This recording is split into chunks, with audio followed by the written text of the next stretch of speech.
IBC freshly with the provisions of guarantee in mind, went through some of my old matters, some of my old notes, I realized that guarantees, although a humble agreement, a humble legal instrument that has been around for centuries, as I said, it's been facing some unprecedented problems when it comes to IBC. And there are issues that have been raised by context of guarantee in the CIRP process, in the corporate insolvency resolution process, which till date have not been answered. In fact, some very important questions are pending before the Supreme Court. Other very important questions the Supreme Court had the opportunity to answer but deferred it for the moment. And of course, recently there was a judgment in the case of JAL and JIL, which once again has appended the concept of how guarantees are to be treated in the IBC context.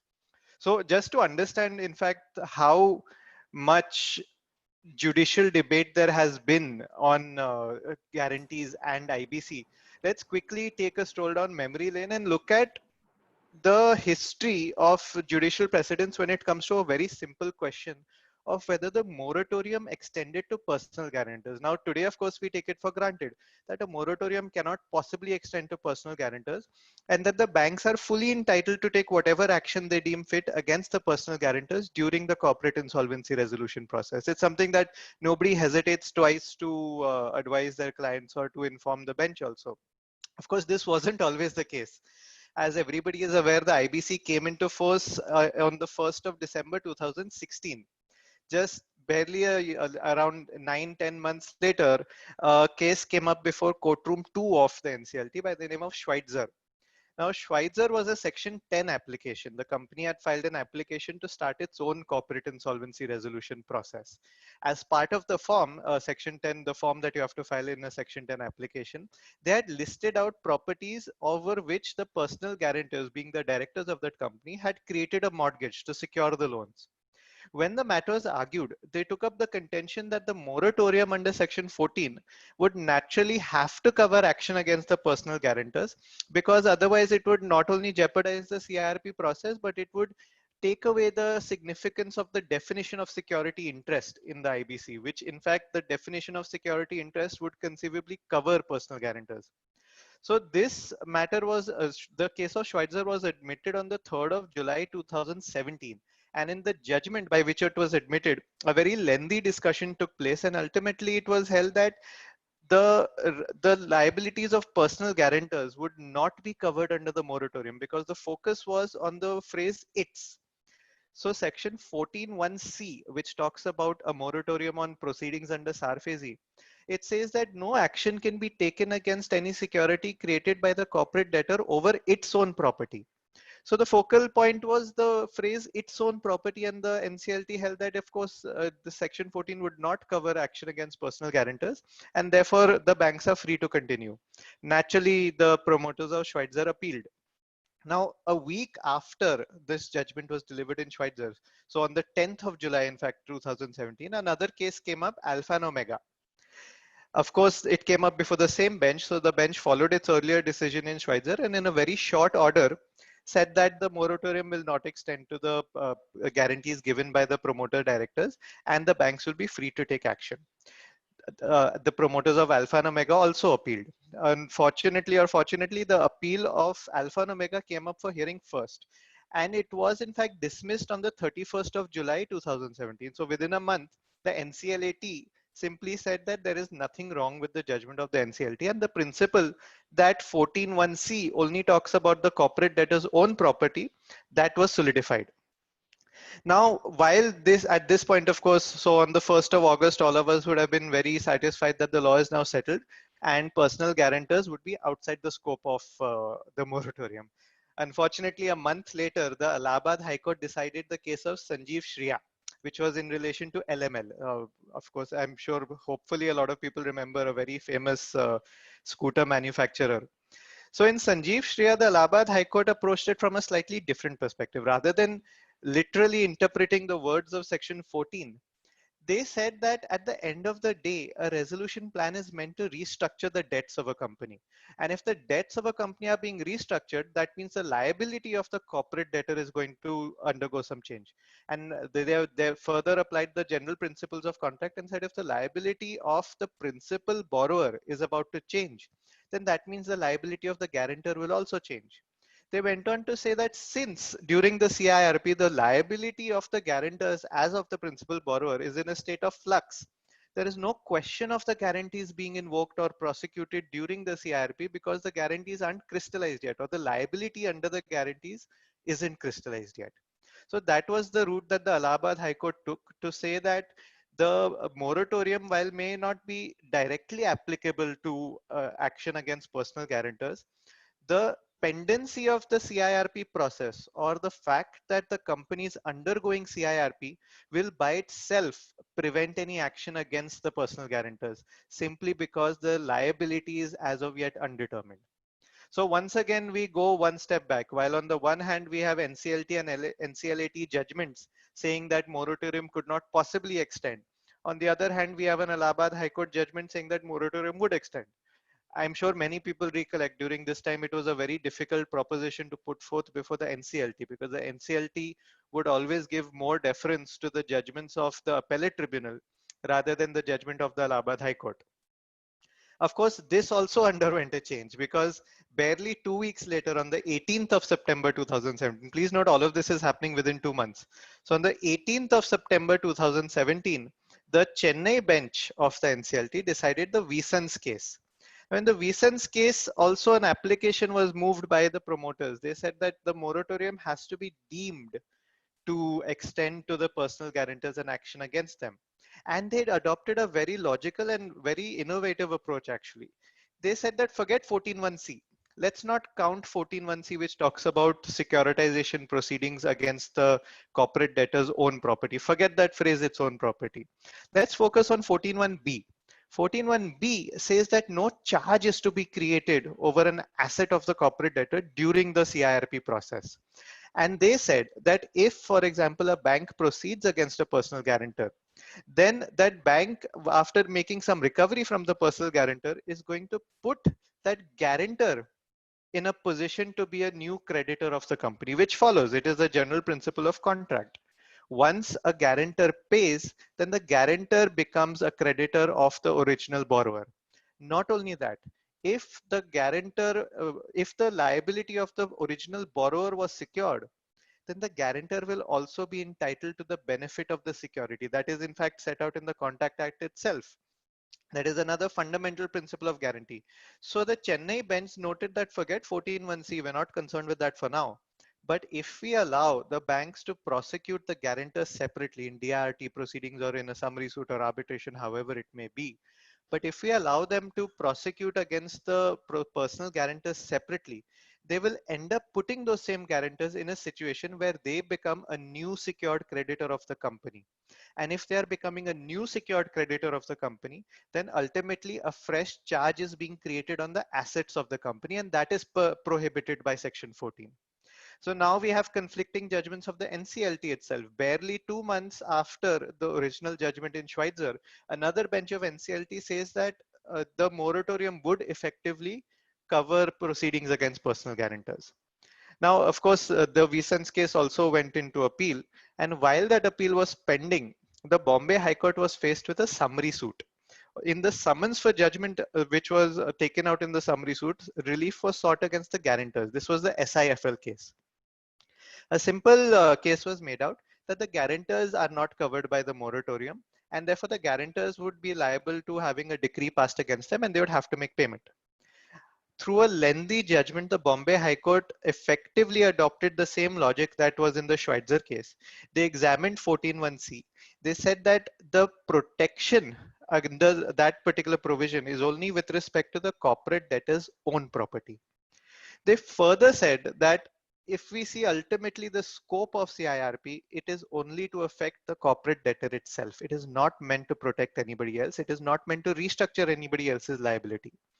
Ultimately, they held that the moratorium could not cover a personal guarantor, and a contract of guarantee, being an independent contract, was outside the purview of moratorium.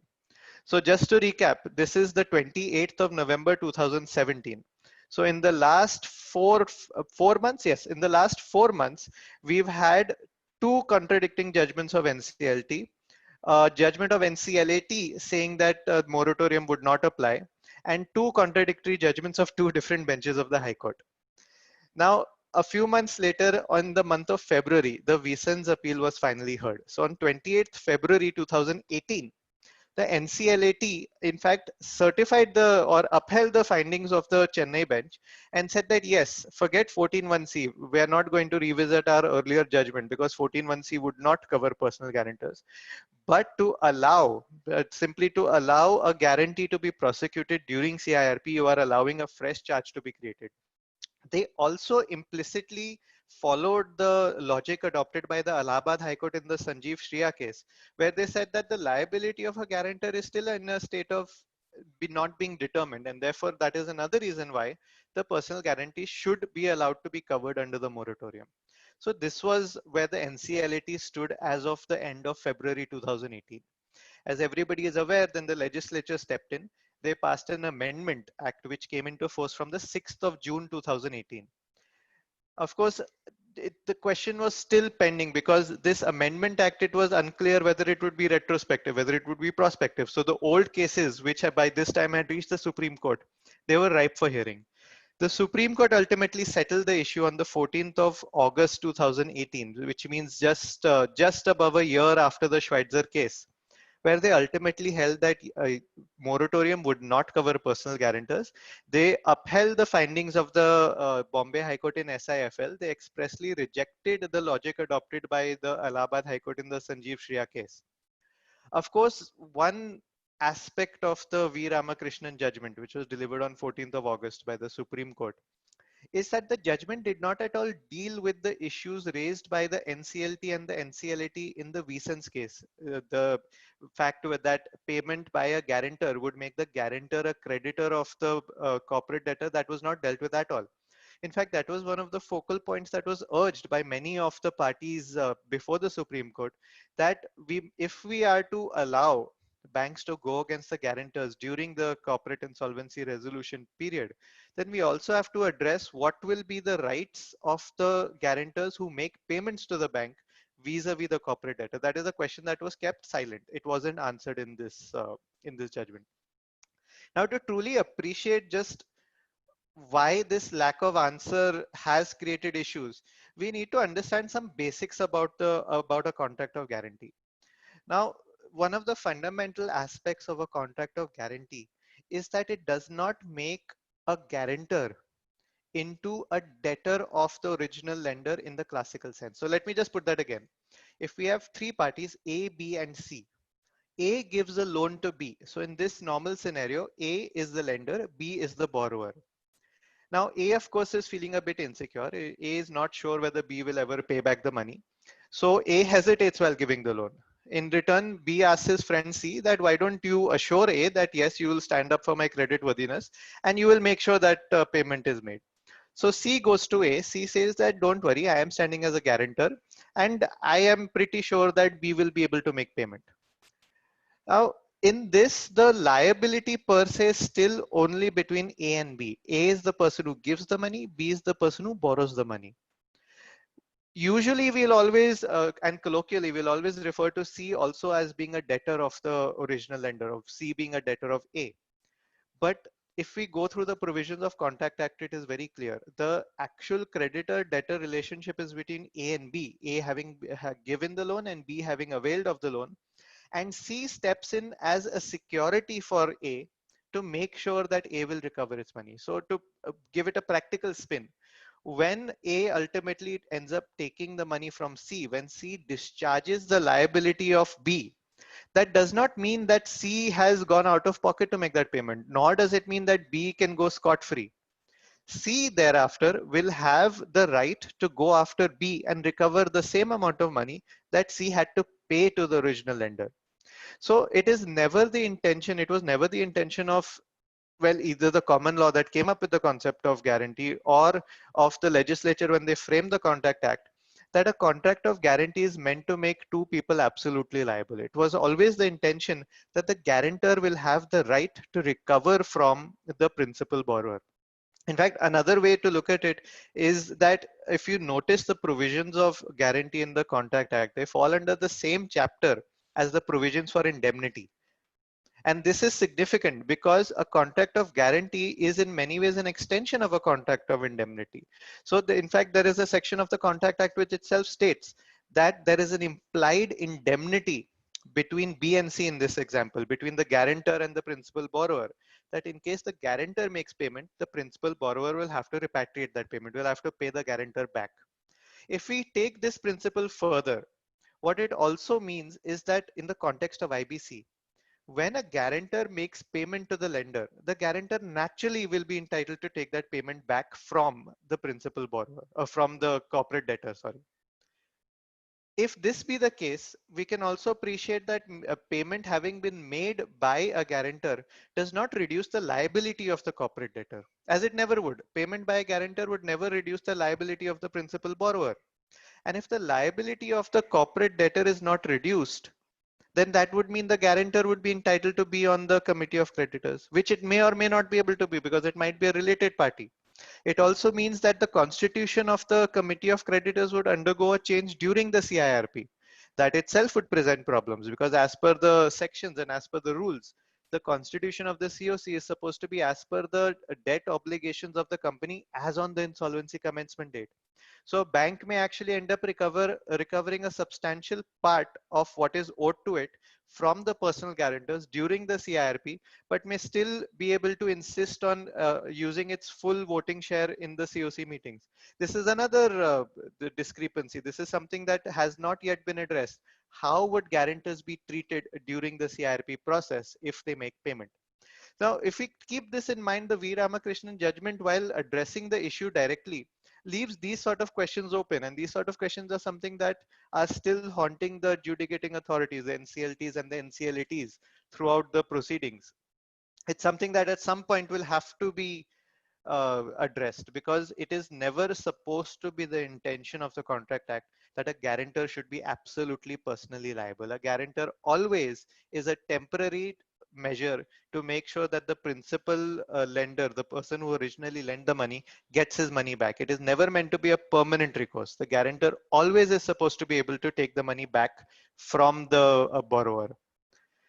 Now, let's do a comparison with the SICA, with the Sikh Industrial Companies Act. When the SICA was originally promulgated in the year 1985, it in fact did not have any protection for guarantors. Then in the year 1994, it was amended. And section 22 was amended, which talked about stay, which is very similar to the moratorium provisions in spirit at least. It said that no action can be taken to enforce a contract of guarantee given in relation to the Sikh Industrial Company. So there are judgments. In fact, there is a judgment of the Supreme Court, Patheja Brothers, 2000, volume 6, SCC 545.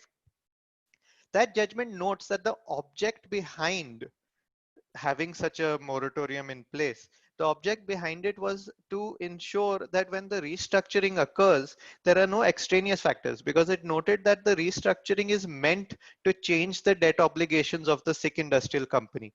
And if the debt obligations of the Sikh Industrial Company are being changed, naturally, the obligations of the guarantors would also be altered. So they noted that the very fact that the purpose of going to BIFR was to revive the company by restructuring its debt obligations, it necessarily means that there has to be a status quo with respect to the contracts of guarantee also, because those contracts would also be restructured.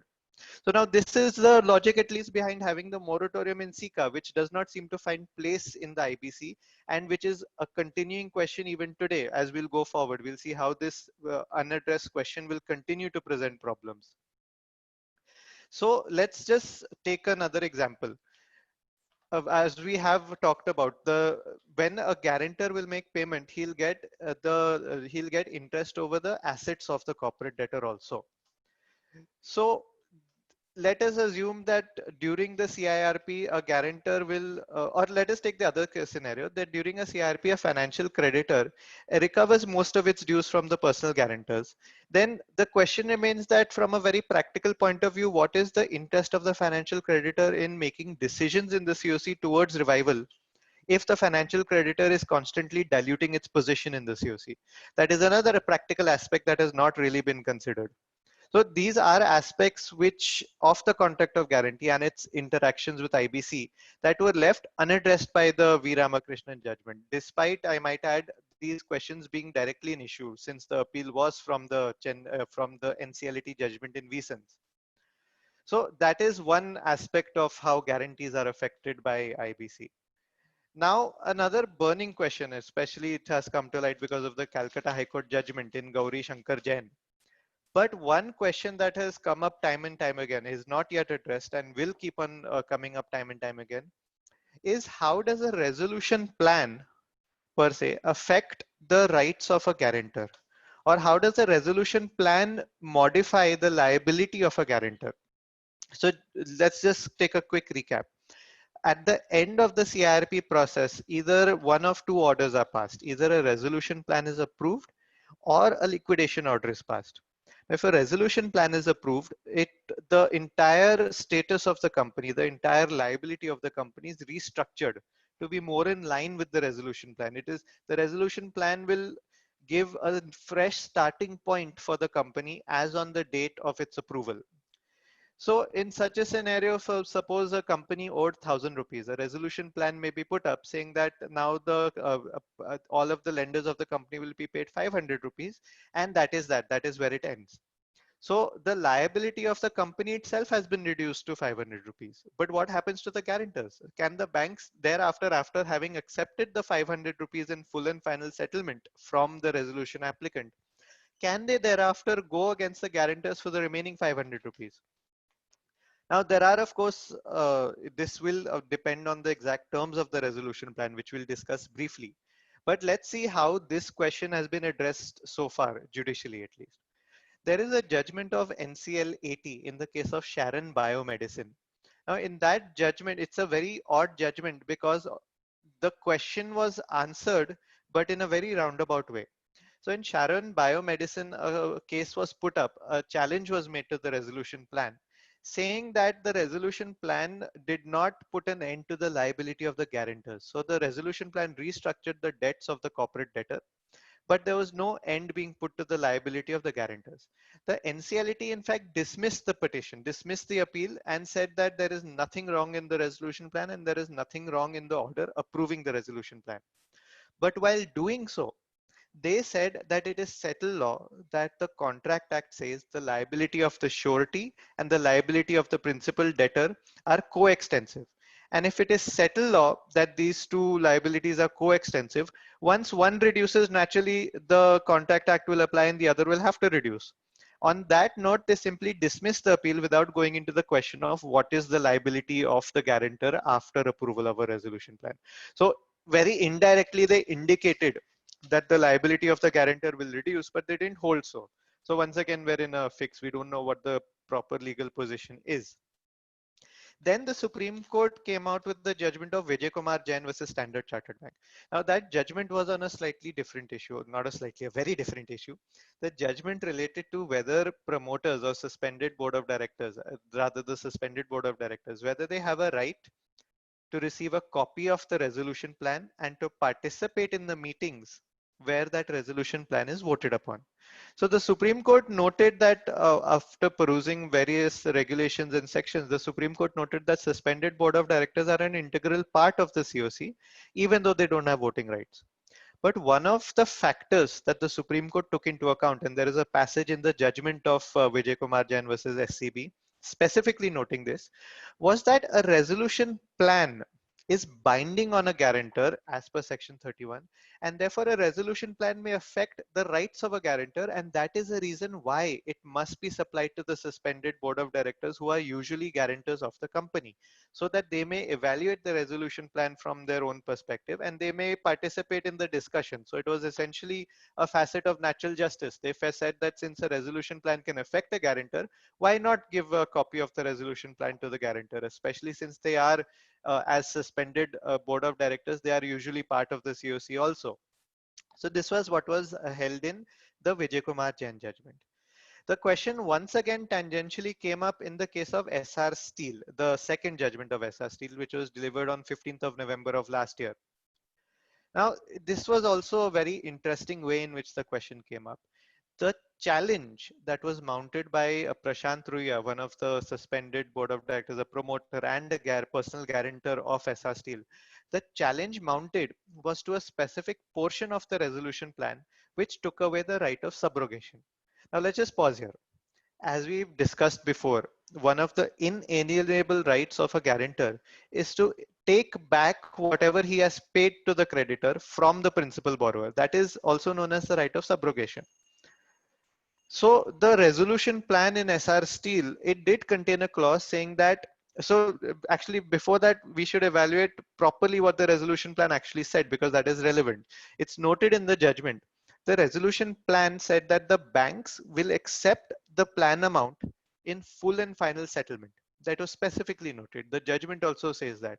So the banks will accept the resolution plan amount in full and final settlement, and they will assign the entire debt that they would have to collect from SR Steel to the resolution applicant, being ArcelorMittal. It further went on to say that after this assignment is complete, which is a assignment by operation of law, the banks would have no claim against SR Steel. However, it may seem as an exception to what is stated in this particular clause of the resolution plan. They also had a line saying that the banks are free to go against the personal guarantors in whatever manner they deem fit. Of course, this creates a bit of a dichotomy. On the one hand, if the banks are agreeing that they are accepting an amount in full and final settlement, then where is the question of going against a guarantor for any other amount? Now, we don't know why these two seemingly contradictory clauses were inserted in the resolution plan, but that is where the case stood. Before the Supreme Court, it was alleged that whatever else may be, the right of subrogation certainly cannot be taken away. Now, the Supreme Court also dealt with this question very narrowly. They said that we've already held in V. Ramakrishnan that the contract of guarantee is a separate contract altogether. It has nothing to do with the liability of the corporate debtor to the banks. They also noted that it was a clear case of all of the parties that Section 31 itself made a resolution plan binding upon guarantors. Based on these two provisions, they simply said that we are not setting aside the resolution plan on this count. However, the guarantor is free to take whatever defenses he wants in the separate legal proceedings that have been initiated against him. So the Supreme Court, one way or the other, does not say whether the resolution plan extinguished the liability of Prashant Ruya. It simply said that that is a question to be dealt with by the appropriate authorities.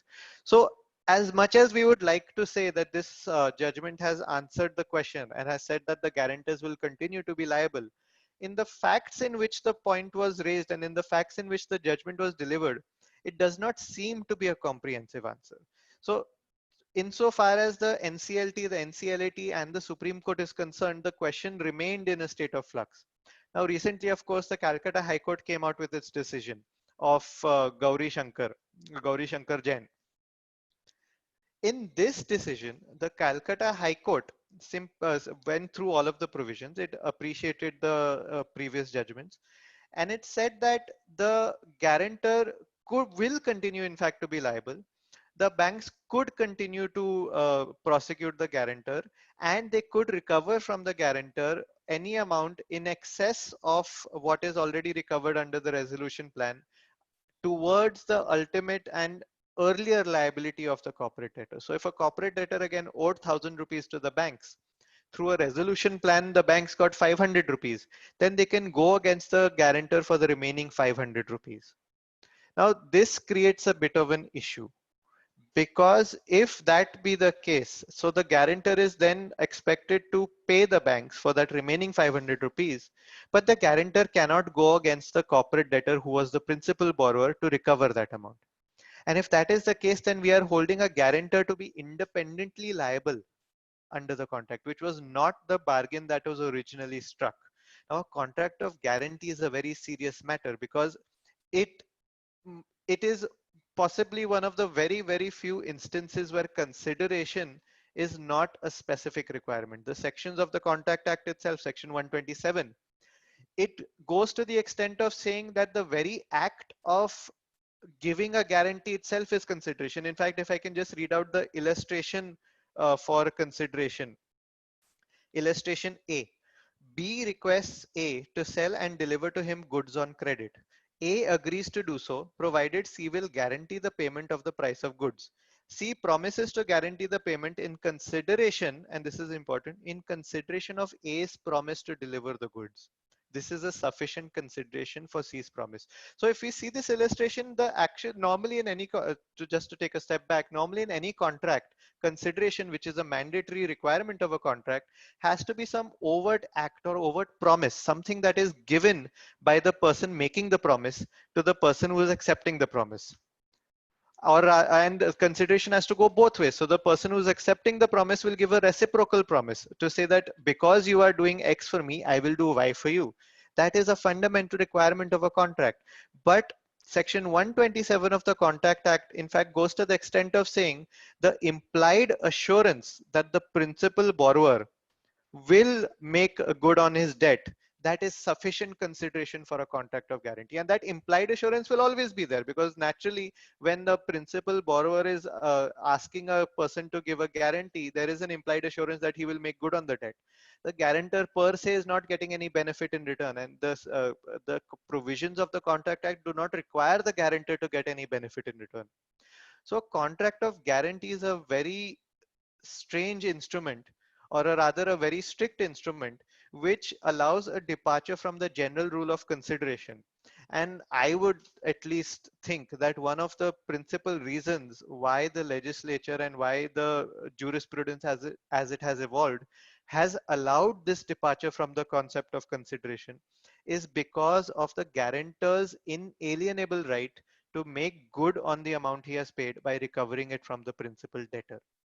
But if we accept the logic of the Calcutta High Court, we are transforming a contract of guarantee into a contract of principal liability into itself. So what we are essentially saying is that even though the guarantor agreed to only be a guarantor, which means that even though the guarantor agreed not to have any liability of its own independently, but only to be a stopgap arrangement to pay the lender, take that risk, and therefore recover from the original borrower, that might have been the bargain that was entered into at the time the guarantee was given, but that will be transformed into a contract of fresh liability. So that is the effect of the Calcutta High Court judgment.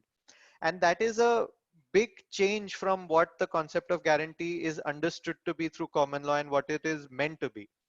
So that is something that I believe the Supreme Court will have to examine and render a final decision. Now, it could, of course, the way that the law is progressing, it does appear that the prevalent view is that a resolution plan will affect contract of guarantee, but it would be more, I think everybody would be more at peace if all of these factors were considered when such a decision comes out. Now, as I alluded to earlier, the effect of the resolution plan on a contract of guarantee will also be determined by the wordings of the resolution plan itself. So practically, we've seen resolution plans when they restructure the debt of the corporate debtor, they can do it in a multitude of ways. So one way is that the resolution plan provides that the banks will recover X percentage of their outstanding, and they will write off the remaining amount. Another way is that the banks agree that they will compromise with the corporate debtor. They will compromise their liability and agree to only accept that percentage from the corporate debtor or from the resolution applicant on behalf of the corporate debtor, and keep it at that, not pursue the corporate debtor for the remaining amount. Then there is something called a forbearance to sue. The resolution plan may simply say that the liability of the bank, or sorry, the right of the bank to recover the debt owed to the bank will be the same. It's just that above a certain amount, the bank will have a forbearance and it will not sue for the corporate debtor for that. Now, these may not seem like technical differences, but they do affect how the guarantor would continue to be liable. So I would say, forget the Calcutta High Court judgment for a moment, and let's only look at the basic law of guarantee as set out in the Contract Act. If the banks say through the resolution plan, approve a resolution plan which says that they're writing off a certain portion of the debt, then what that means is that the banks are accepting that remaining portion as full and final settlement. So they are saying that by accepting that X percent, they are treating it as a complete discharge of the debt. So if they are treating that amount as a complete discharge of the debt, then naturally the principles of Contract Act would dictate that since there is no debt remaining owed to the banks from the corporate debtor, then there's no question of a guarantor being made to pay the over and above the amount over and above it. On the other hand, if the banks say that they are compromising with the corporate debtor and they are agreeing to accept only 50% of the dues from the corporate debtor without writing off the remaining amount, then conceivably the guarantor will continue to be liable. Now, this is also a bit of a tricky situation because the Contract Act says that if the principal borrower compromises the debt without keeping the guarantor informed, then in fact the guarantor can be discharged. But the caveat to this provision is that this is subject to the contract. And if we see the standard templates of contracts of guarantee, which are prescribed by the Indian Banks Association, and in fact, which are used by the banks, there is always an exception saying that any compromise of the debt between the bank and the borrower will not affect the liability of the guarantor. So let us assume that the bank followed its standard clauses and a resolution plan says that the corporate debtor compromises and the bank agrees to accept only 50% from the corporate debtor. Then the right of the bank is not diminished. The bank in its own books will still show an asset of 1,000 rupees as recoverable. Now 500 has been recovered from the corporate debtor and the bank agrees it will not seek the additional 500 from the corporate debtor. But there is nothing in this scenario preventing it from going against the guarantors to recover that remaining 500 rupees, because the 500 rupees at least is still owed to it and the guarantors have agreed that they will not let the compromise discharge them. So that is one aspect. The question will of course then remain whether the guarantors are entitled to take it back from the corporate debtor, but at least to that extent we can read into the SR Steel judgment of 15 November saying that the right of subrogation at least is something that can be set aside or that can be ignored by a resolution plan and can be waived by a resolution plan. So this is another aspect in which guarantees are creating issues during the CRP process when we think about how guarantees are affected by resolution plan. Again, this is something that still requires a final determination by a court, and there are some judgments which indicate a certain viewpoint. But I think given the jurisprudence behind the contract of guarantee, which is now several centuries in the making, it wouldn't be fair to discount all of that for a few offhand remarks that were given by the various courts while dealing with this issue. So that is something that we can look forward to.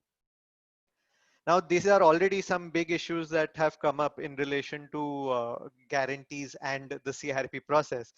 But unfortunately, it is not even one of the biggest issues that exist today. Because another question that has come up from the early days of CIRP or from the early days of IBC is what happens when both the principal borrower and the guarantor are companies, and what happens when both of them are taken through the rigors of IBC. So essentially the question is, firstly, let's divide that question into two parts because it was dealt also in multiple iterations by the Judicial Forum. So the question is, firstly, whether CIRP can be initiated against a company that is only a guarantor.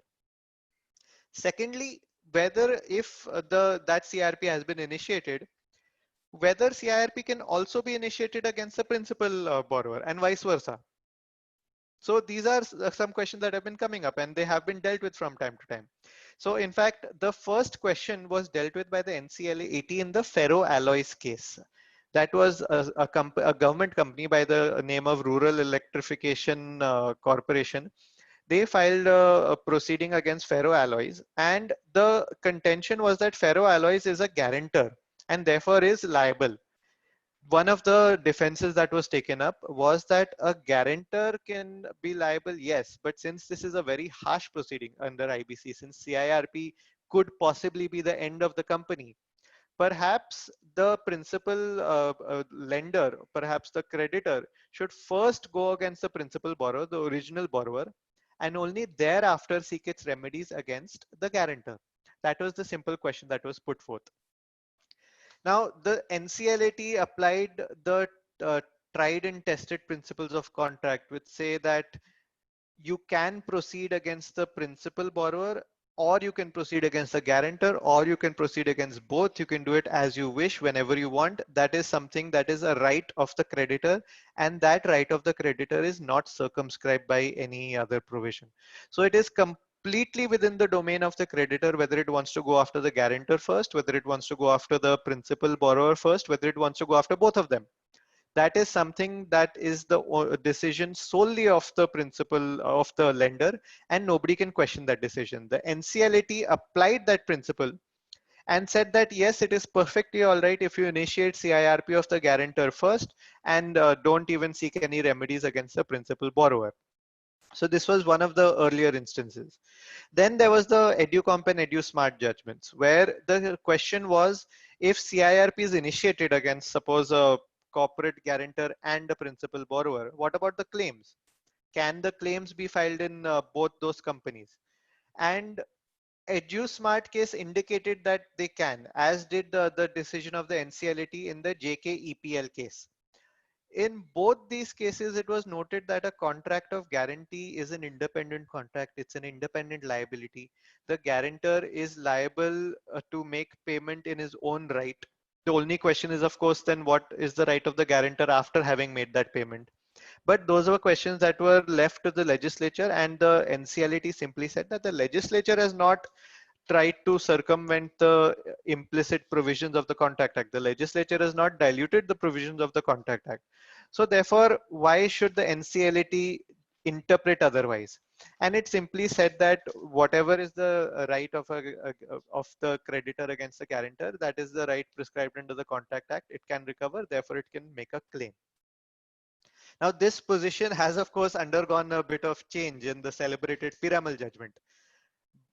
In the Piramal judgment, the NCLAT took a different view. It said that it is unfair, essentially. Of course, it couched it in legal language that the provisions there is no provision allowing it. But the underlying theme was, how can you shut down a principal debtor as well as a guarantor by initiating IBC against it? And at first blush, that principle seems perfectly all right, that it is a question of fairness. You're already shutting down one company for the same liability. Now, why are you trying to shut down another company for the very same liability? Because the way that, if we look at it in equity, or if we look at it on the surface in equity, it is that the liability owed to the bank is the same. It is the same 1,000 rupees. It is being claimed against company A and thereafter being put into, which is put into CIRP under section 7. It is also being claimed against company B, which is a guarantor, which is also sought to be put into CIRP under section 7.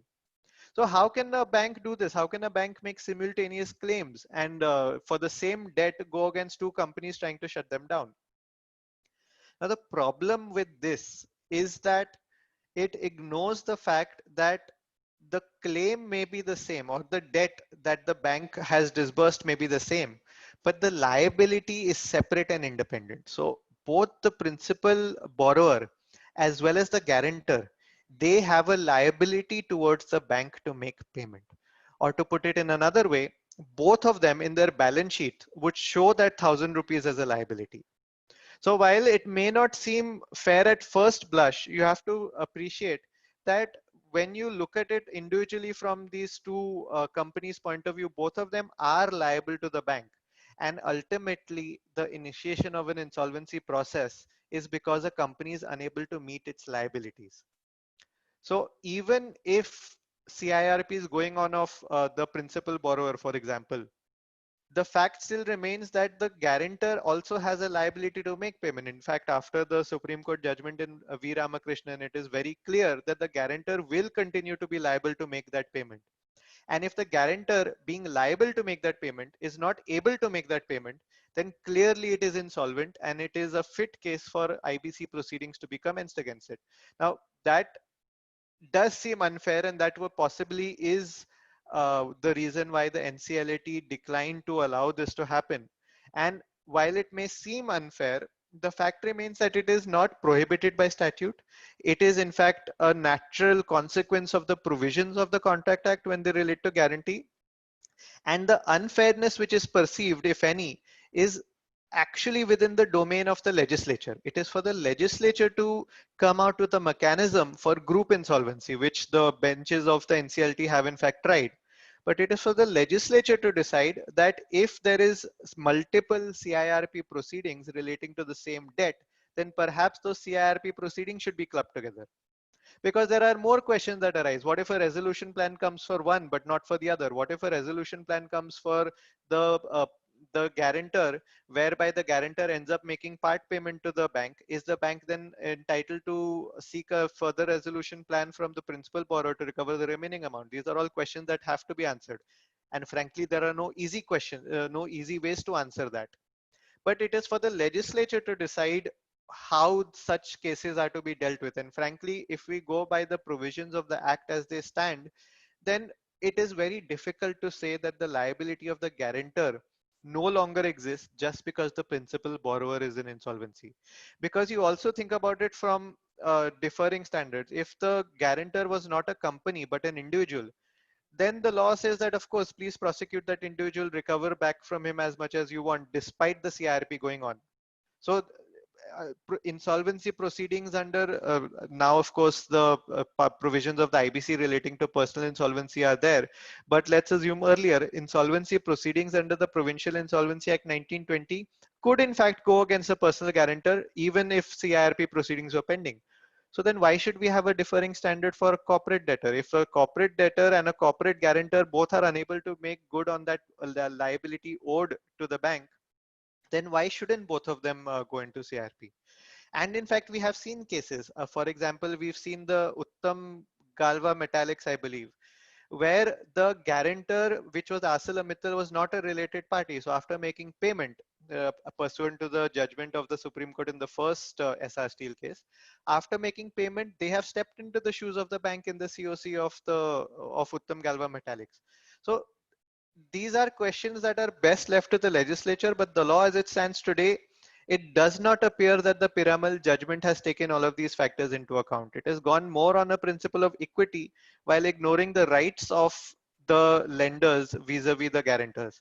Now, of course, this case is pending before the Supreme Court. A couple of months ago, the Supreme Court declined to grant an early hearing, but it is expected to be heard at some point. And hopefully we will get clarification on what the law stands. Of course, as is usual with the IBC, the legislature and the government has been very proactive.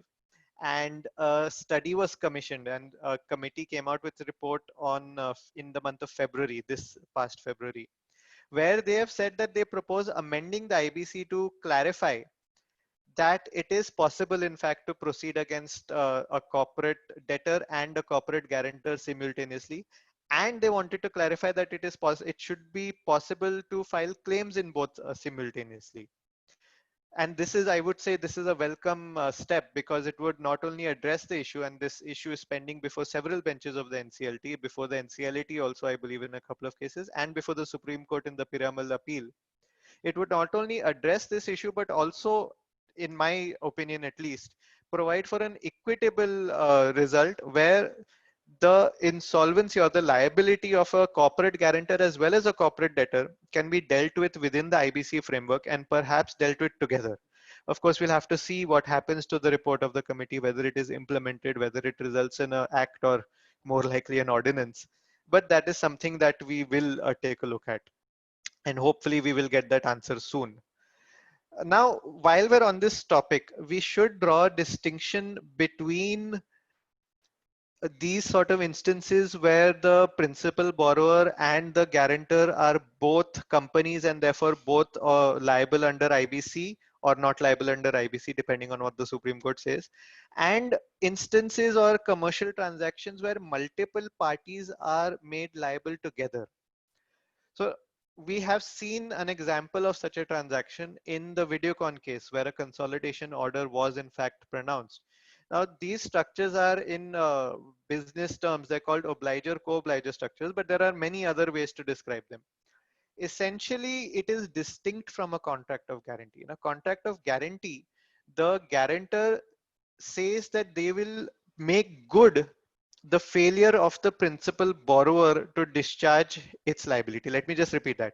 The guarantor says that they will make good failure of the principal borrower to discharge its liability. What that also means is that once the guarantor discharges the liability, it becomes the principal lender, and it recovers from the borrower, thereby making sure that the borrower will ultimately pay the price that it was meant to pay. Just the person to whom it pays will differ. But structures in which there are multiple entities taking on the liability are different, because inter se those entities, there is no implied promise that they will make good or loss to others. So it's also known as the doctrine of single economic entity or single economic unit. A group of companies as a whole will approach a consortium of banks or one bank and say that all of these companies, all of us, we have working capital requirements. So let us have an arrangement whereby the lead company will keep telling the bank what we need and who needs it specifically, and you'll make good those payments. But at the end of the day, all of these companies being part of a single economic unit, we will make that payment together. We assure that the entire payment will be made. The difference between this and a contract of guarantee is that between the group entities are not promising each other that they will make pay. If suppose group entity A fails to discharge the obligation, group entity B will make that payment, but group entity B will not recover it from group entity A. Whereas in a contract of guarantee, of course, B would be entitled to recover that amount from A. So this is a big difference between a contract of guarantee and what we are seeing more often and often in business of the obliger co-obliger structures, where there is no indemnity, no implied indemnity between the group entities. Now, in such a case, since the liability of each of those obligers and co-obligers is distinct and separate, even though it is the same debt, the bank has equal claims against all of them. And therefore, the question should be even simpler. That all of them would, the bank would be entitled to be on the COC of each of those obligers and co-obligers to the full extent of the debt, despite the fact, even though it's the same debt, despite the fact that one may get settled before the other, etc. And we have seen this principle being espoused not only in the Videocon case, but also in the case of State Bank of India versus Sky Appliances, which was dealt with by our Mumbai bench of NCLT. In that, it was noted once again that the liability under the obliger co-obliger structure is an independent liability, and each of the obligers is going to be liable to the full extent, to the full amount. So this was one of the cases where it was allowed. We must though distinguish them, or we must have a note of caution that there is a judgment of NCL 80 in a particular case involving Capri Global, a lender, a financial institution, where a similar structure was there, not under the same name of obliger co-obliger. It was a similar structure where a group of companies had availed of a joint financial facility. But the NCLT said that the claim that can be made against each of those entities would be limited to how much money was actually advanced to each of those entities. So for example, if the agreement was with three entities, A, B, and C, the total credit limit was 1 crore, and it was divided as 33 lakhs to disburse to each A, B, and C. Even though under the terms of the agreement or the entire group as a whole was liable for that 1 crore, the NCLT said that when it comes to representation in the COC, it will be limited to the amount actually disbursed to each of them. So this is a bit of a deviation. Unfortunately, this judgment was not appealed from, as far as I know. So we are not certain as to what is this is the final view on the point for now. But of course, it will be affected by the outcome of the Piramal judgment in the Supreme Court, or it may at least be affected. So this is another aspect of joint liability and guarantees. Now we'll go to the second part. As you noted, the topic for today was context of guarantee and the extent to which they can be avoided. This, of course, relates to the recent Supreme Court judgment, Anuj Jain versus Consortium of Banks, in the case of JAL and JIL. Now, it's a very far-reaching judgment because it talks about what is a financial creditor, when can a lender, in fact, in this case, it was public sector banks, when can they be financial creditors and when they can't be financial creditors. It also talks about preferential transactions. When can a transaction be preferential? What are the ingredients for it to be preferential, etc.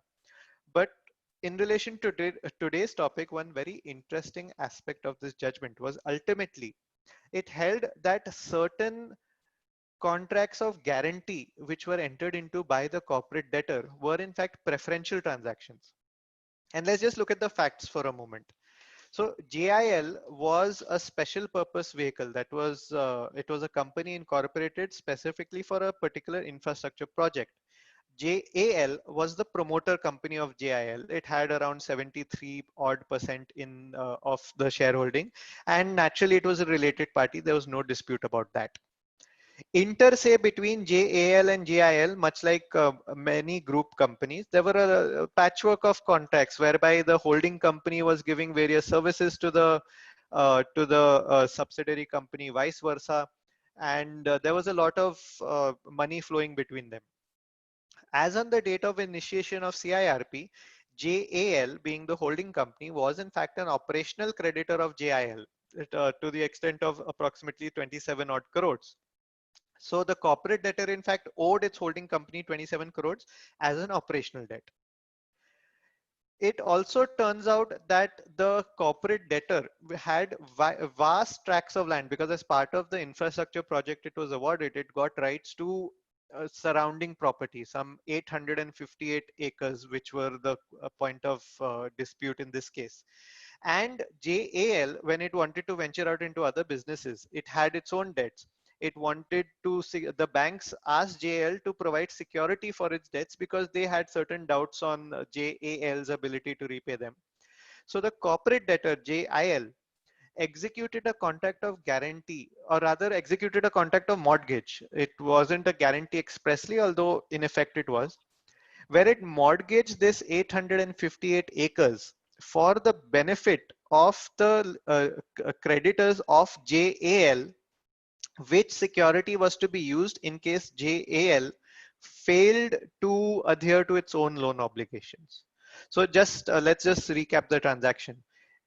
Corporate debtor has a holding company. Holding company has a lot of loans. Corporate debtor mortgaged its own property for the benefit of the banks which gave the holding company the loans. This was the transaction in question. The Supreme Court analyzed whether this transaction, being a simple contract of guarantee, whether it could be avoided under sections 43 and 44. Now, the Supreme Court went through section 43 in very extensively, in fact. It said that section 43(1) is a very clear-cut section saying that the resolution professional or the liquidator, as the case may be, once he comes across a case of a preferential transaction, he must apply to the adjudicating authority for action under 44, basically to avoid that transaction. That is one of the duties of a resolution professional under section 25 also. Then they went on to section 43 subsection 2, which talks about when a transaction will be deemed to be preferential in nature. So it also was noted in this judgment that a certain transaction may be very standard when it was entered into, but by virtue of the company having gone into CIRP, the transaction is now deemed to be a preferential transaction. In particular focus in this case was 43(2)A, the first part of 43(2), where an interest in a property was alienated for the benefit of a creditor who has an antecedent debt, which would prejudicially or which would improve the creditor's rights during liquidation under section 53. So what the Supreme Court held after going through all of the facts of the case, and this is a fairly extensive judgment, 175 pages, the Supreme Court said that, see, at the end of the day, the corporate debtor already owed 27 crores to the holding company. So the holding company was a creditor of the corporate debtor, and that is beyond doubt. That was something that was admitted by all of the parties. So there was an antecedent debt owed by the corporate debtor to the holding company. Now, this is very important. In fact, the entire transaction effectively has been set aside because of this antecedent debt. There was an antecedent debt that the corporate debtor owed to the holding company, and the corporate debtor had also alienated some interest in its property for the lenders of the holding company. But who is benefiting from that alienation? They said, the Supreme Court said, it is the holding company itself that is benefiting. So the holding company, which otherwise would perhaps only have the capability of getting 1,000 crores in loans, because of the fact that 858 acres of land were mortgaged for its benefit, suddenly has the ability to take 5,000 crores of loans. So the Supreme Court held that this transfer of interest in the immovable property, because let's be clear, when a mortgage is entered into, it is a transfer of interest in immovable property, the interest to sell the property. So when that interest was transferred or alienated to the lenders of the holding company, it may have been at first blush seeming to benefit the lenders of the holding company, but actually it was benefiting the holding company by giving the holding company one more asset to provide as security to get more money as loans and to therefore increase its own business. By itself, perhaps this may not have come under 43, but what was noted was that this, coupled with the fact that there was already an antecedent debt.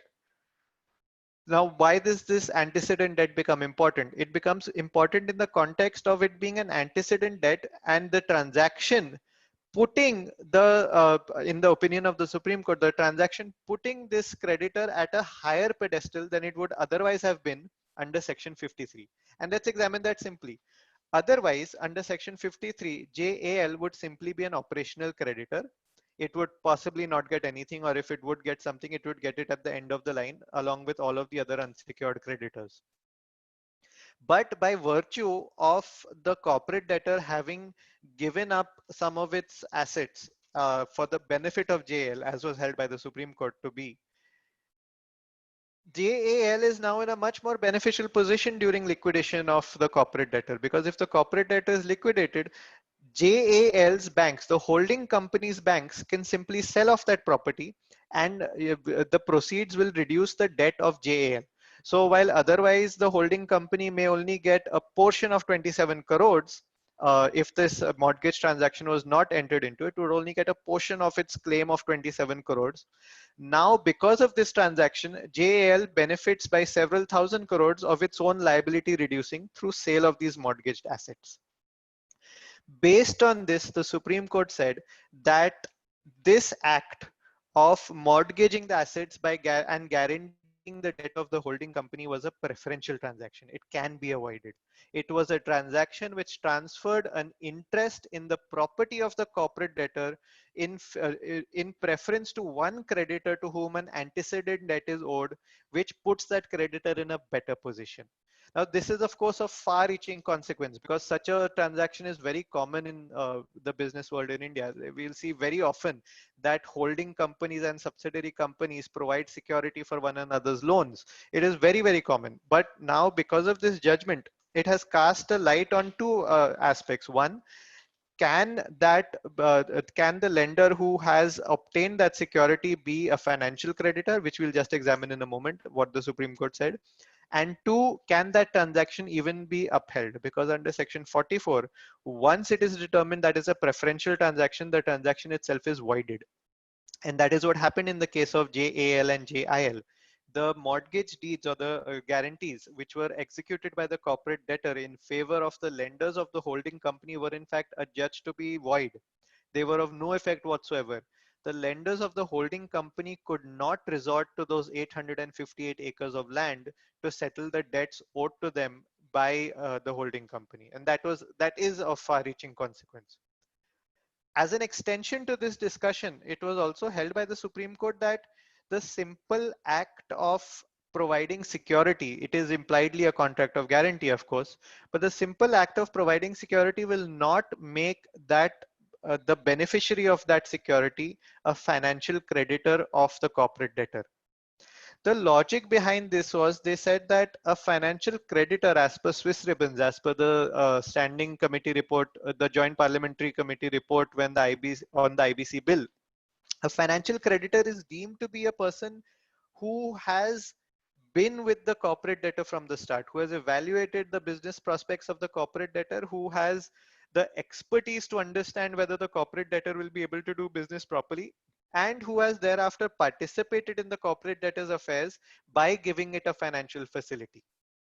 So the Supreme Court said that if a corporate debtor just simply gave some of its property on mortgage as a security, then the person obtaining that security has not paid any attention to the corporate debtors affairs. The person who, the bank in this case, who obtained that security, that bank has not looked into the corporate debtors business model, has not evaluated it, has not gone through the corporate debtors business practices as if it would do so if the corporate debtor was a direct borrower, just simply accepted that asset as a security. They said that since the concept of financial debtor is something beyond just having given security, or just essentially they said that every secured creditor need not be a financial creditor. And that is another thing that will have far-reaching aspects, because the NCLAT just a few months prior to this judgment had in a judgment involving ICICI Bank held the opposite, that even if mere security is provided, the fact remains that the bank has a right to recover an amount from the corporate debtor, and that itself makes it a financial debt. In fact, if we just look at the surface of the definitions of financial debt, 5.8 and 5.7, it does appear that the simple fact that a liability is owed by the corporate debtor to that institution by way of, because the corporate debtor provided security, is enough to give rise to a financial debt, and there being a financial debt, it is enough to make the person a financial creditor. Now we must note that there is one potential criticism of this judgment of the Supreme Court. The Supreme Court said that this transaction, the transaction of having given security, is a preferential transaction because the holding company got a benefit. Now let's examine that, is whether that is true. Again, we go back to the basic provisions of a contract of guarantee, and let us assume that the worst has happened. The banks in liquidation, they take away those 858 acres. So the banks, when I say banks, I mean lenders of the holding company. They take those 858 acres to themselves. They say that we are selling those 858 acres. Forget the lender, forget the committee or of creditors of the corporate debtor, forget the banks who are involved in the corporate debtor. We take those assets, we sell it, we recover. Does that mean that the creditors of the corporate debtor have been deprived of that amount? The Supreme Court said perhaps it does look like it, but if we go take it one step further, then the answer would have to be no, because the liquidator, who is effectively the corporate debtor, does not lose those assets, does not lose that 858 acres without recourse. The liquidator, being the guarantor, thereafter would have the right to recover that same amount from the holding company. And that is an aspect that the Supreme Court did not look into. The Supreme Court went on the basis that the holding company is being benefited because the holding company gets to get rid of its liability through sale of the subsidiary's assets, and therefore it's a preferential transaction. But that liability of the holding company is not reduced when the banks sell off the corporate debtor's assets. In liquidation, the liquidator of the corporate debtor would still have the right to go after the holding company and take back that same amount. So if that is the case, if the liability of the holding company is not reducing per se, following some basic principles of a contract of guarantee, that can it be said that this is a preference given to the holding company?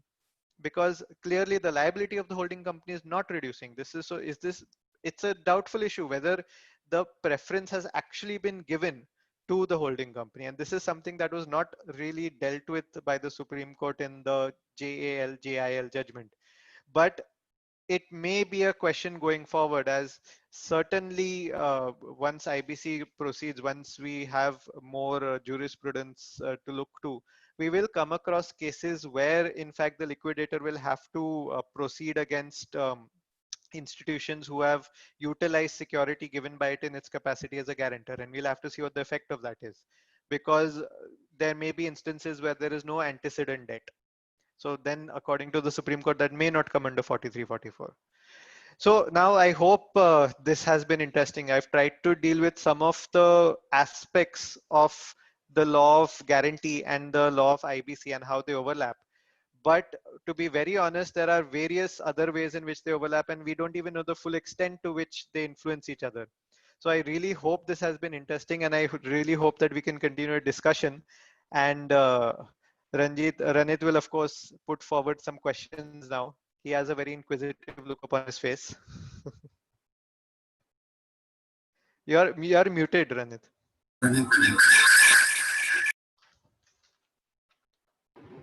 Hello. Yeah. Hi, Amir. Hello. Yeah, Amir, we have quite a few questions with Yeah. respect to the session right now. I'll try to take everything in a brief manner. So the first question is that can a decree holder having a decree from High Court file a Section 9 petition based on the default or the violation of the consent terms? A decree, yes, of course. So the decree, so now I understand where this question is coming from. It's actually coming from the perspective of limitation, because invoices raised today, 3 years later, you lose limitation, as the Supreme Right. Court has now said. But a decree may take 10 years. So what happens? Now, a very interesting aspect of CPC is that once a decree is passed, execution is not the immediate step. In fact, once a decree is passed, the judgment debtor is meant to make good on the decree and make payment. That is in fact set out in the CPC itself. And execution follows when there is a failure to make that payment. Now, if we can simply look at section 434 of the Companies Act 1956, this recognizes this principle because it also defines inability to pay its debts as have a company having been presented with a decree against it fails to satisfy the decree. So execution is the next step. So now if we take that into account in section 9, decree has been passed on 1st January, the corporate debtor would be expected to either appeal and get a stay on the decree or satisfy that decree in a reasonable amount of time thereafter.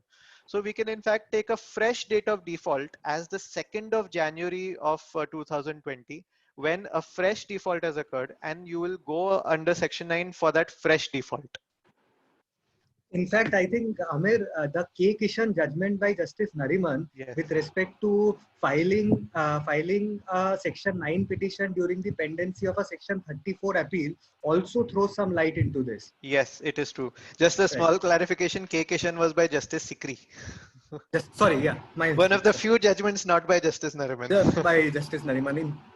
Yeah, the second question is, if the bank is able to recover any part of the debt from the guarantor, will the guarantor step into the shoes of a financial creditor? So as per law, it has to. And let's take this now. Let's take this practically. The reason we haven't seen this happening is that in India, the guarantors tend to be related parties of the borrower. So even in cases where the guarantors have ended up shelling out from their own pocket, they can't really be on the COC. And if they're not on the COC, they're not visible as financial creditors. But again, if we take that case of Uttam Galva Metallics, ArcelorMittal, after having paid off the banks, has stepped into the shoes of the banks and is in fact now the member of the COC. I believe the majority member of the COC. So yes, a financial creditor will include a guarantor who's made payment on behalf of the corporate debtor. And that is very clear once we read the provisions of the Contact Act, which state that the guarantor will have all rights against the principal borrower. The next question is also, I think you have broadly covered it in the earlier two questions, but I'll still deal with it. What are the basic criteria based on which a guarantor can be considered as a related party? Oh, so the definition of related party is there in section 520 and 521A, I believe. One of those. There's a whole set of criteria, but broadly speaking, a director would be a related party, a promoter would be a related party, individual having more than 2% shareholding is a related party, and a company having more than 20% of the shareholding is a related party. So those are, but the definition must be construed strictly because it's a means definition. So unless you fall under one of those provisions that are set out in the definition of related party, you won't be. If you don't, then you can be a financial creditor on the COC. If you do fall under one of those subcategories, then you will only be a financial creditor with no right of representation on the COC.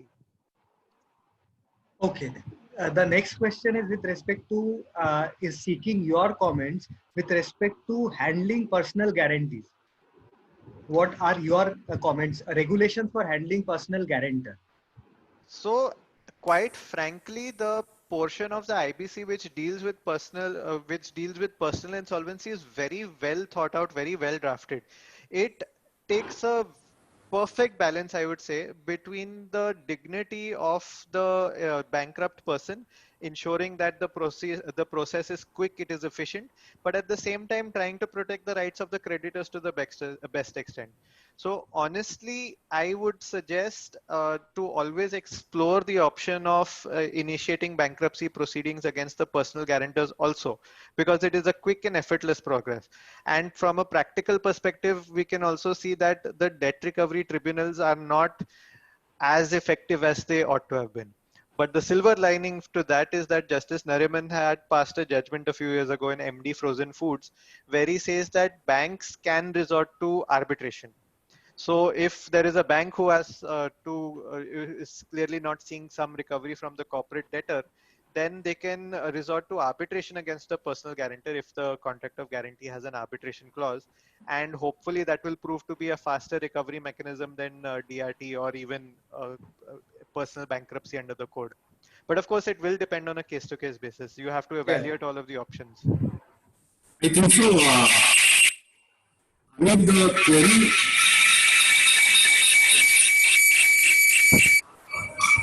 Rahul, do you have speaker on?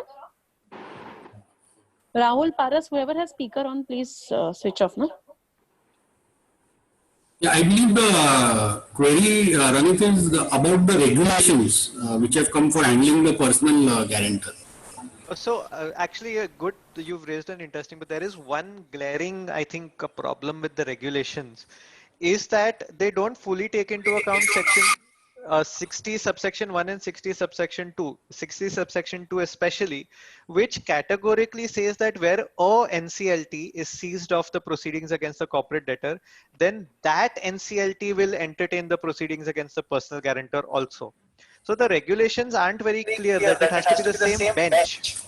So if, for example, bench 1 NCLT Mumbai has the proceedings against the corporate debtor, then it should be bench 1 NCLT Mumbai, which also has the proceedings against the personal guarantor.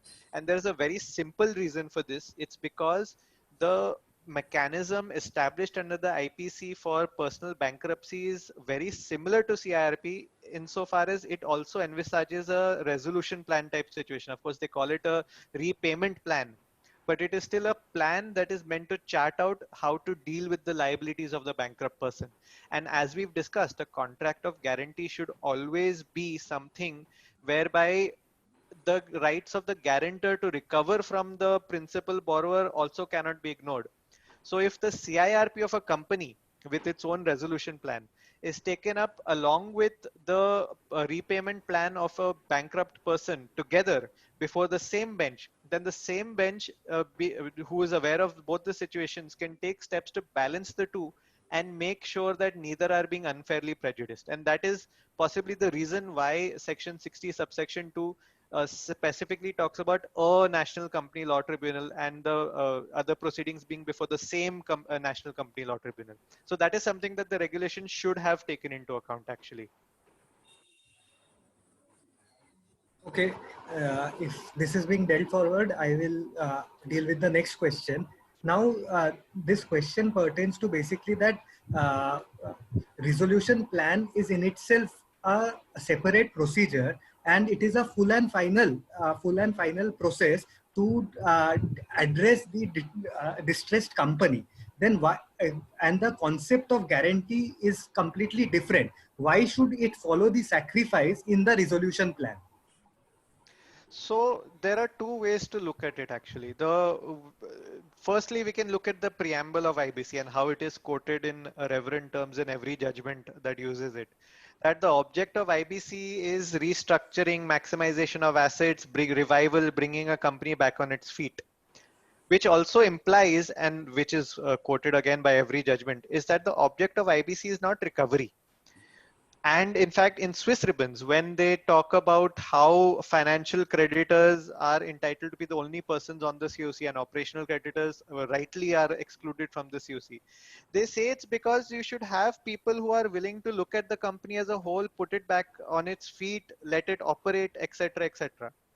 So looking at it from that perspective, if the objective of a resolution plan is to make a company viable, so if there is a company which has far too much liability to be viable, to reduce that liability, get it back on its feet and make it viable, then clearly it is not the objective to recover money. And if you say that the banks are sacrificing by continuing to go against the guarantors, then once again you're putting forward the theory of being able to recover. And once you adopt that sort of thought process, you're giving the banks an opportunity to ignore revival and rather do a mathematical calculation that according to us, we'll only get 50 rupees from the guarantors and not 100 rupees. So let us increase the resolution plan value by another 50 rupees. Otherwise, we might as well go into liquidation. So that is, I think, one of the reasons why we shouldn't look at it from the perspective of the banks having to sacrifice, but we should look at it from the objective viewpoint, or rather from the objective of the IBC, that this should be for revival. And of course, there is the bigger question that when a person enters into a contract of guarantee, that person is entering into that contract with the expectation that he will not have to go into a prolonged loss, because if he pays the bank, he will be entitled to recover from the borrower that same amount, and that principle would be unilaterally then taken away. Right. Now, the next question pertains to what has been prevailing currently. Considering the COVID-19 lockdown, what is the effect of limitation with respect to limit of 330 days for CIRP? So the 330 days at any rate has been has now the 15 November SR Steel judgment said it is a directory and not mandatory. So that is one aspect. Second aspect is the Supreme Court in Suo Moto Writ Petition 3 of 2020 has suspended limitation insofar as they have said that where any proceeding, etc., the period of limitation is about to expire, the period of the lockdown will be excluded. But most importantly, I think most clearly on the topic are two documents. One is a decision of NCLAT. Again, it was a suo moto petition of NCLAT, where they said that the period of lockdown will be excluded following the judgment of Quinn Logistics.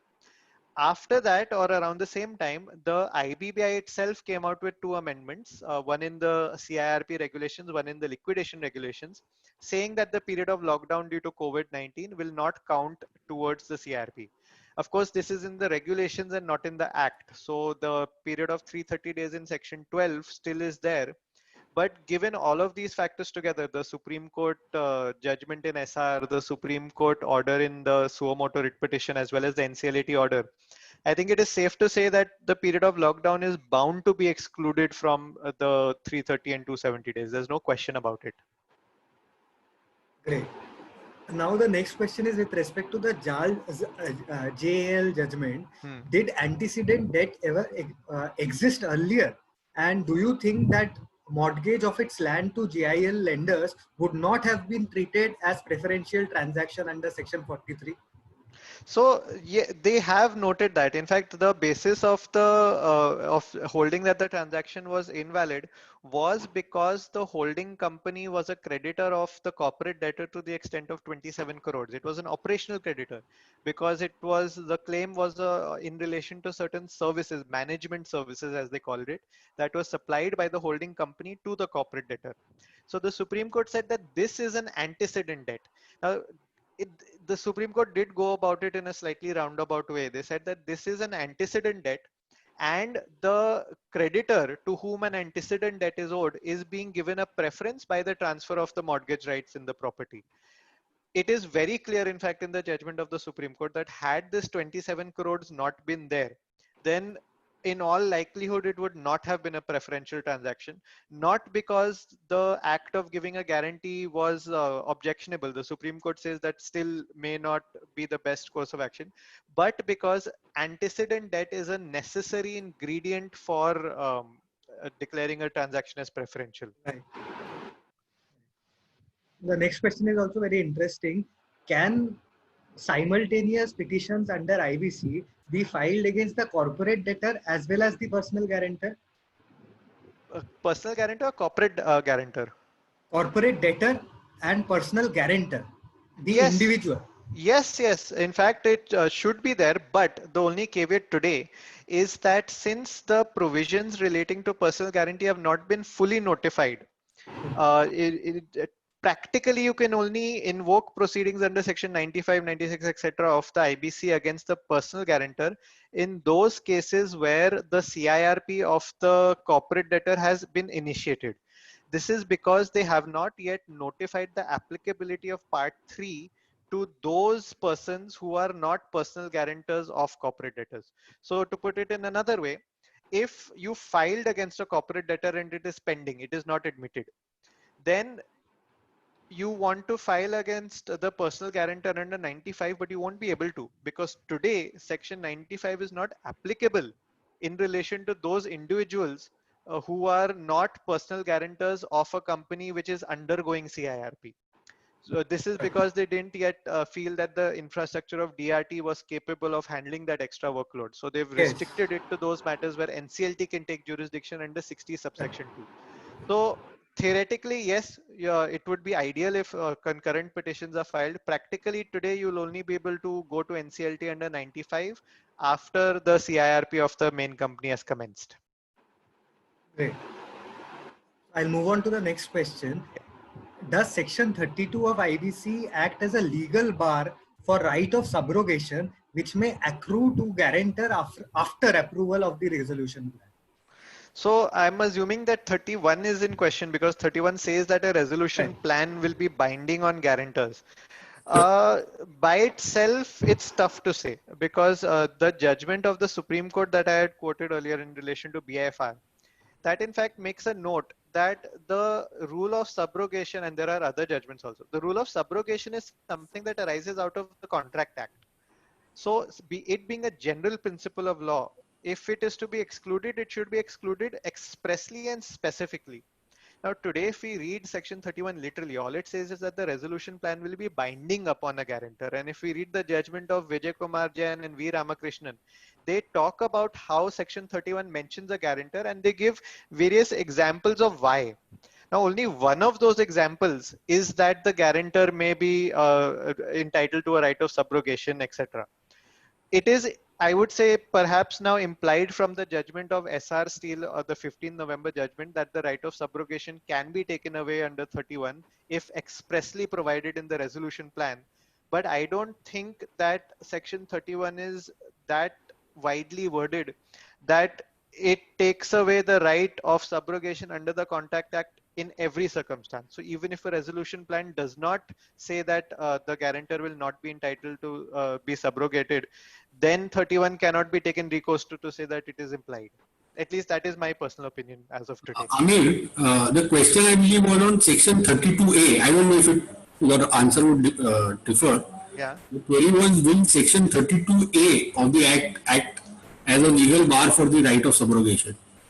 32A, let's just read it out to see, because I'm not sure how exactly that will come into play. I'll just read out 32A. Yeah. No, so 32A shouldn't particularly, I don't think that was the purpose for which it was enacted. It's not a question that has come up yet, but it operates in a different field. That it was, I believe, a direct response to what was happening in the NCLT in the SR matter, and thereafter they put in that provision. But this, if we go through the SR matter carefully, because they've discussed the amendment in great detail, they have noted that this was more to put forward the rights of a secured creditor and to protect the rights of a secured creditor, or rather to protect the primacy of security interest. That was the words used by the Supreme Court. So in that context, it's not necessarily true that it is implied in the amended provision that the right of subrogation is taken away. But I do see your point. It could be an argument, but I don't think it is a natural consequence of the amendment. I'll move on to the next question now. So as per Contract Act, guarantor is entitled to all security which creditor holds once he makes payment. Hence, can it be construed that the guarantor cannot be called upon to pay unless such security is available to him? No, so actually there are a lot of judgments Technical about point. this. It's a technical point. There are lots of, this is a very good point because it is certainly the number of judgments on this issue itself shows how often it comes into question. It's not just the Contract Act, by the way, it's also the Transfer of Property Act, which contains this provision that that in case of a mortgage also, the guarantor has the benefit of these securities.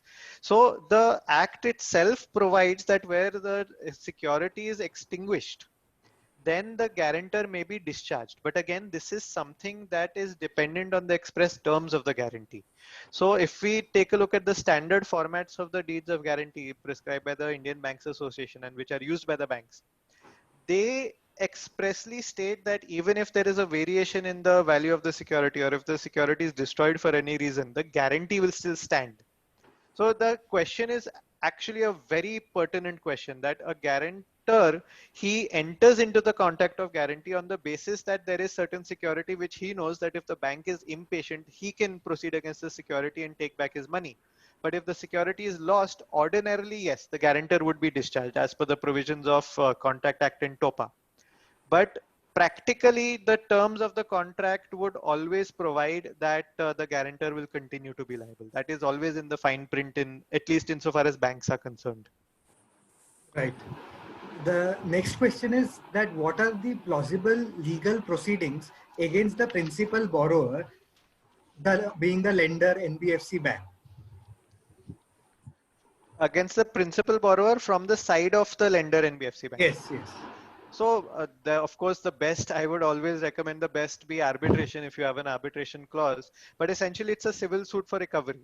Now, as per the Contract Act, the principal borrower has a choice whether to make just the lender, sorry, has a choice whether to make just the principal borrower a party or just the guarantor a party or both a party.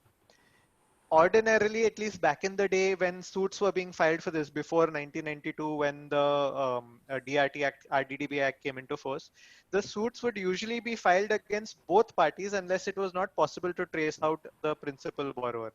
So at the end of the day, it's a civil remedy. You have to take recourse to civil modes of recovery. So if you are not a bank or financial institution, you file a civil suit. If you are a bank or financial institution, you go under RDDB Act, approach DRT. If you have an arbitration clause, thanks to MD Frozen Foods judgment, you can go under arbitration.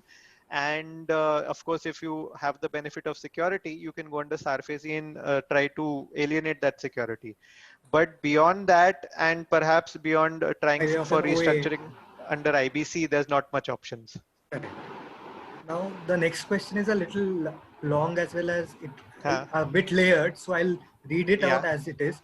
In a contract of guarantee, a clause which states that a guarantor can only file legal proceedings for recovery with respect to disputes pertaining to the outstanding amount payable after making payment to the lender, would you say that such a clause could amount to agreement in restraint of legal proceedings and could be declared null and void? So no, absolutely not. Absolutely not. Clause not. of this nature plausible or not? Of course it is. In fact, the Contract Act itself envisages this. I'll just read out that section because there is a section in the Contract Act which says that the contract can talk about the order in which liability is to be taken. I'll just find that. It is, so one, you can see section 144, which says guarantee on contract that creditor shall not act on it until co-surety joins, but that is when there are two guarantors. And there is sections, actually a combined reading of section 135 onwards. It's basically subject to contract. So if the parties agree that a guarantor will only be liable after you've exhausted all remedies against the principal borrower, then that is a clause in the contract that will be binding. As per the Contract Act, that will be binding because it is part of the commercial bargain struck between the parties. There is nothing in the Contract Act which states that this cannot be done. In fact, the Contract Act recognizes that you may have preconditions to invoking the guarantee. And since the Contract Act provides for it, then section 28, etc., would not be part of this, as in there's no restraint of legal proceedings. And plus the restraint has to be absolute. So you have to be absolutely restrained from legal proceedings. Right. I think with this we come to an end to our question answer session. Amir, there are a couple of hands which are raised. Yeah. Yes. We just take them in case they are still continuing with us. Yeah. First, we'll take Nirupama Kar. Yeah.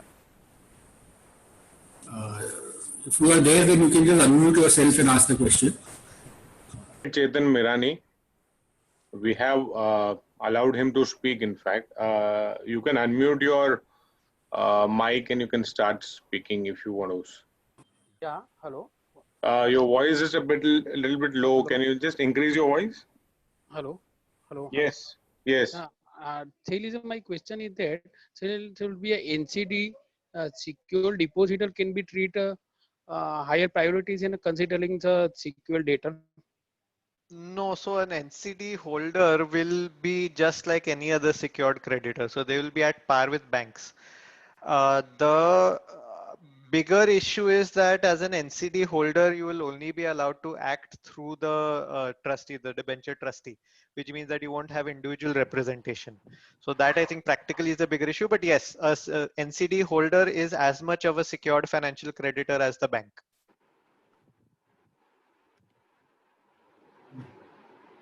We can move on to Ms. Kar.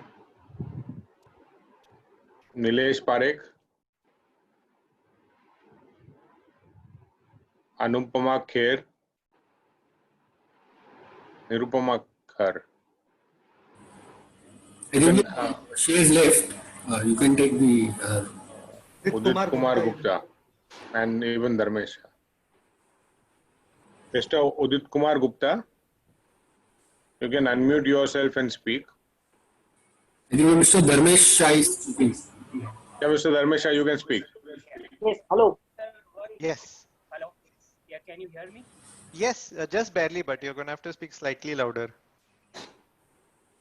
That what precaution should one take in the resolution plan so as to ensure that the financial creditors do not chase personal guarantors for the balance amount? So the simple way is to put in a clause in the resolution plan saying that this is in full and final settlement of the amount, and the banks will not be entitled to recover any amount over and above the resolution plan value.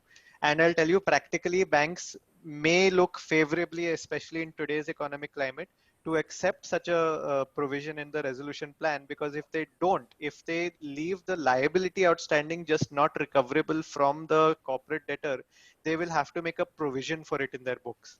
And what I foresee in the next few months is that they're already going to be burdened with too many provisions to want to make an additional one, especially when some amount of money is coming in. So if the resolution plan is clear that the liability is being novated and settled as a full and final settlement, then there's really no question of the personal guarantors being prosecuted against. That is, in fact, even in line with the SR Steel judgment. Okay. Okay. Thank you very much. Or we can take from Udit Kumar. He's back.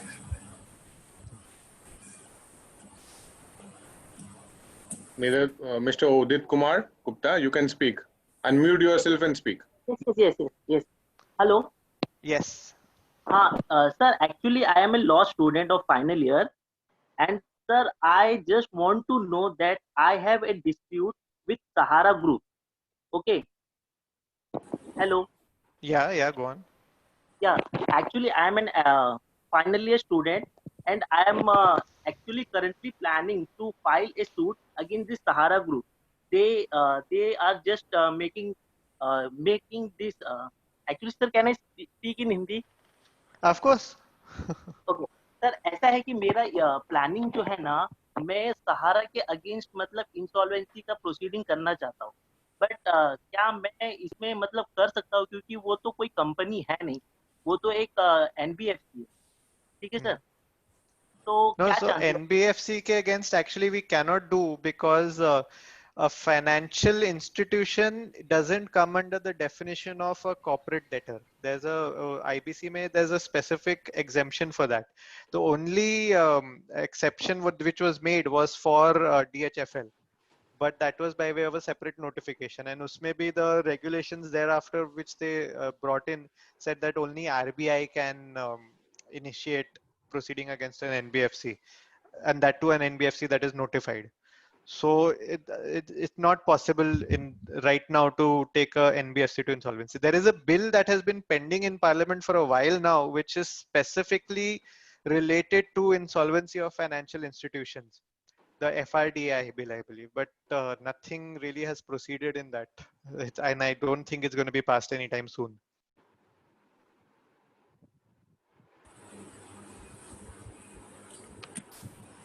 So I believe, Amir, we have covered almost all the questions which were asked, as well as the hands which were raised, and most of the questions I found were very technical and something which I believe everybody was grappling with in their own practice, and you have answered all of them wonderfully to the full satisfaction. I thank all the attendees for continuing with us for such a long time.